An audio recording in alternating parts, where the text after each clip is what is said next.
كنت بفرع التحقيق العسكري، مم. وكان فيه عنصر من الحراس اخواته اثنين مساجين. فاجا مرة سألني شو اسمك الحقيقي؟ قلت له اسمي الحقيقي، مع انه كان هذا ممنوع، كنا نضرب احيانا يستدرجونا نقول اسمنا الحقيقي، بيضربوك اذا قلت اسمك الحقيقي، بدك تقولي رقم الزنزانة دائما. آه. إيه لك. فقلت له علي الامان؟ قال لك الامان؟ قلت له انا فلان. قال انت فلان؟ قلت له ايه. قال عم يقولون انك جاسوس اسرائيلي ولا حدا يحكي معك. ولك انت فلان؟ قلت له انا فلان. قال انت واللي بالطرف الثاني هنيك اكبر شجعان بالعالم، ما قدرنا ناخذ منكم شيء. قلت له مين بالطرف الثاني؟ قال لي رياض الترك. كنا انا وياه بكوريدور هيك واحد.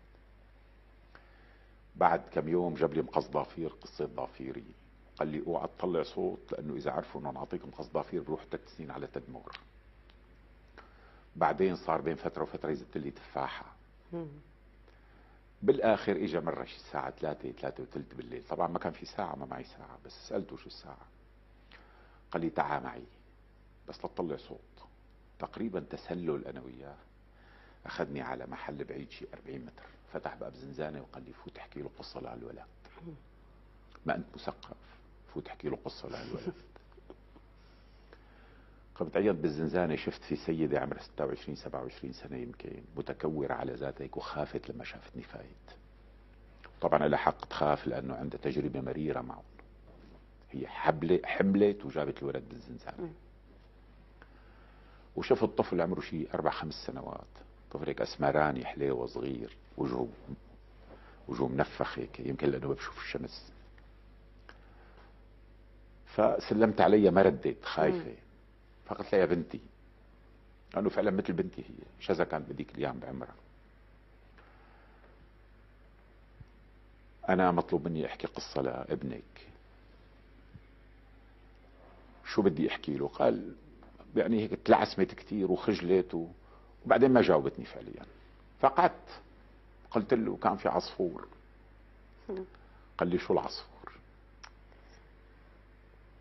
انا يعني عم بحكي قصة لطفل، بذهني فكرة الطفل المجردة، يعني انه الطفل العصفور والفارة والشمس والنهر والمي والفراشة. وقت لحالي المفردات بدي احكي له اياها. فقال لي شو العصفور؟ كيف بدي اشرح له شو العصفور؟ بعدين قال لي، قلت له عم يطير على الشجرة. قال لي شو الشجرة؟ حسيت بالورطة، وحسيت بمعنى كلمة هذا الشاب اللي ما بدي اقول اسمه لانه يمكن لساته بالامن، انه مانك مثقف وتحكي له كلمة. عم يتحداني اني اقدر احكي له قصة.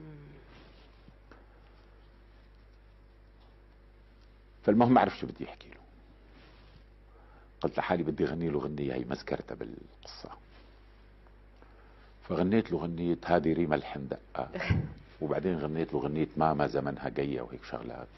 بعدين دقيت على الباب والدموع مليانة بعيوني، والام قاعدة على جنب، قاعدة على جنب وساتها متوجسة يعني.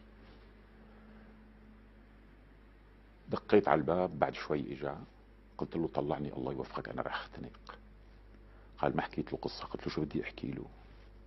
هذا عمره ما طالع من الزنزانة، ما هيك قال لي ابدا. لا بيعرف شو العصفور، لا بيعرف شو الطابة، لا بيعرف شو الشمس، لا بيعرف شو الشجرة، ولا بيعرف شو الهواء، ما بيعرف شيء. بعدين سألته عن الام، قال لي جابوها رهينة عن ابوها اللي هرب على عمان، ومثل ما انك شايف جابت الولد هون.